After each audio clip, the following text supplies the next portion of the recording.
3 bakal calon presiden dan wakilnya sudah mendaftarkan diri ke KPU. Bersamaan dengan itu, kini kembali ramai dibahas ramalan Jayabaya terkait siapa yang akan menjadi presiden dan wakil presiden di tahun 2024 nanti. Ramalan Jayabaya sendiri merupakan sebuah buku yang konon ditulis Raja Kerajaan Kediri, yakni Prabu Jayabaya pada abad ke-12.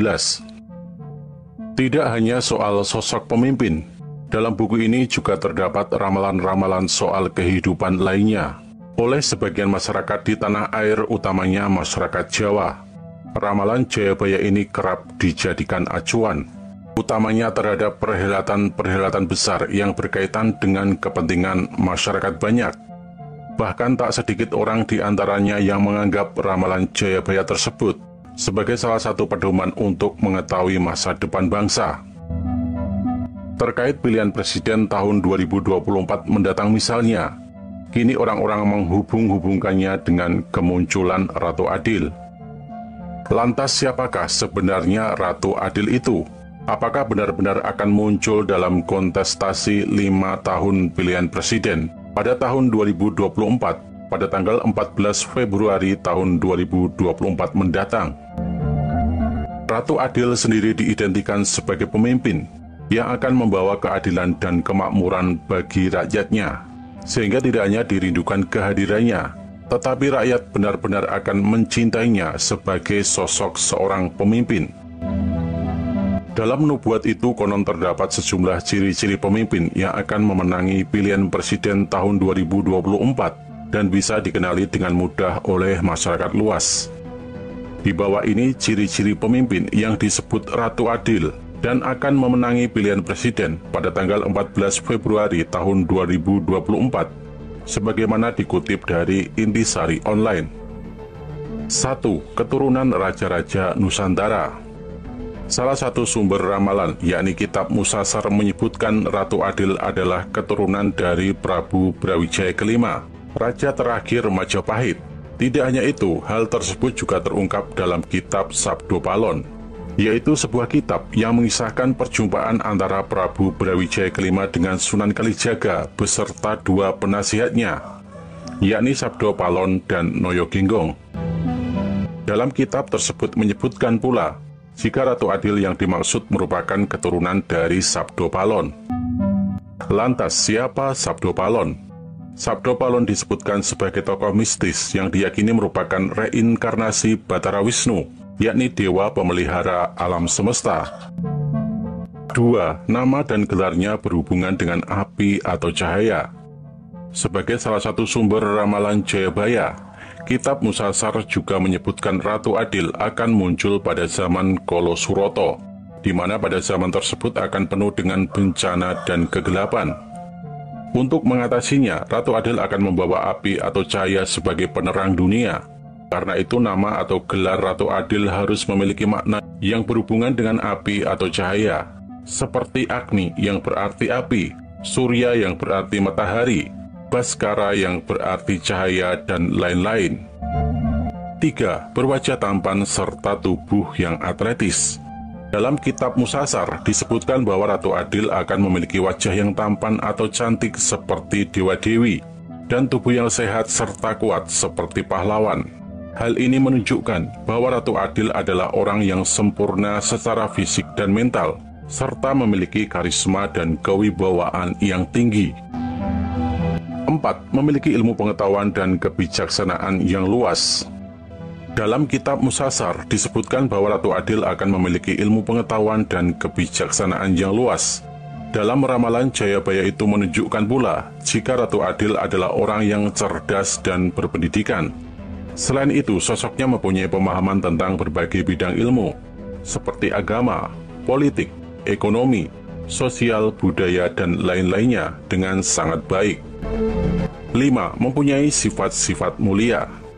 Kitab Musasar juga menyebutkan Ratu Adil memiliki sifat-sifat mulia, seperti jujur, adil, welas asih, sabar, tawakal, dan sebagainya. Ini menunjukkan bahwa Ratu Adil adalah orang yang berakhlak dan bermoral tinggi, serta memiliki hati yang bersih dan tulus. Selain itu yang paling penting lagi, Ratu Adil tidak serakah dan korupsi, menzalimi atau mengkhianati rakyatnya. Itulah beberapa ciri-ciri orang yang akan menjadi presiden tahun 2024 yang dikatakan dalam ramalan Jayabaya. Mengutip buku Menunggu Satrio Piningit pada tahun 2011 yang ditulis Yanuar Arifin, Prabu Jayabaya meramalkan bangsa Indonesia akan memasuki zaman kalabendu atau carut-marut. Pada saat itu terjadi, Satrio Piningit akan datang dan membawa bangsa Indonesia keluar dari situasi kalabendu itu. Jangka Jayabaya bait 140-173. Prabu Jayabaya memulai ramalannya dengan mengungkapkan situasi tanah Jawa sebelum kemunculan Satrio Piningit. Situasi yang digambarkan berupa keadaan tanah Jawa yang dirundung masa-masa kegelapan.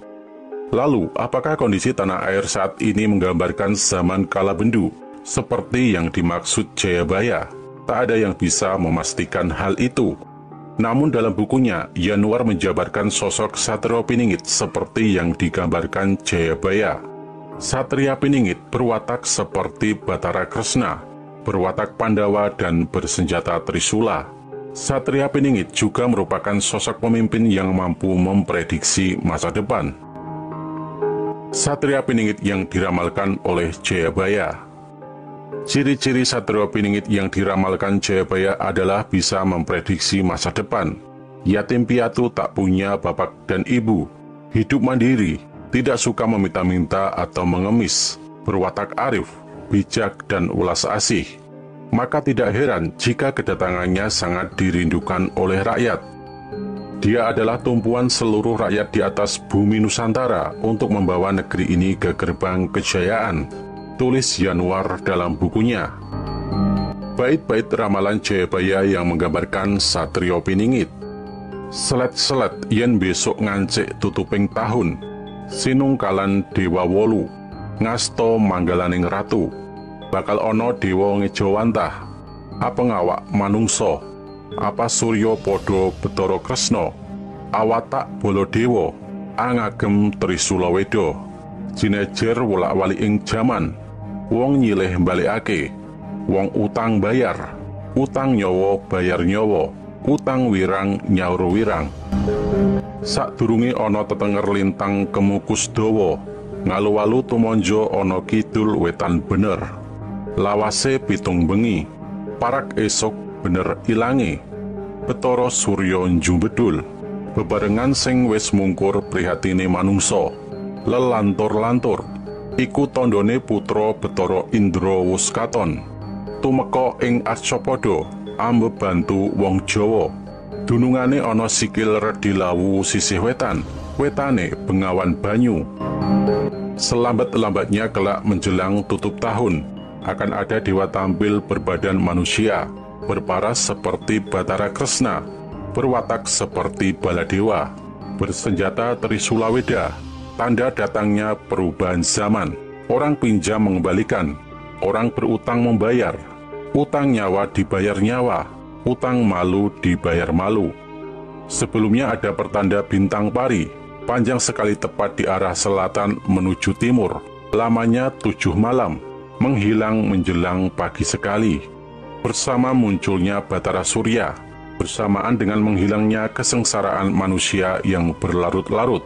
Itulah pertanda bahwa putra Batara Indra sudah tampak, datang di bumi untuk membantu orang Jawa, asalnya dari kaki Gunung Lawu sebelah timurnya Bengawan.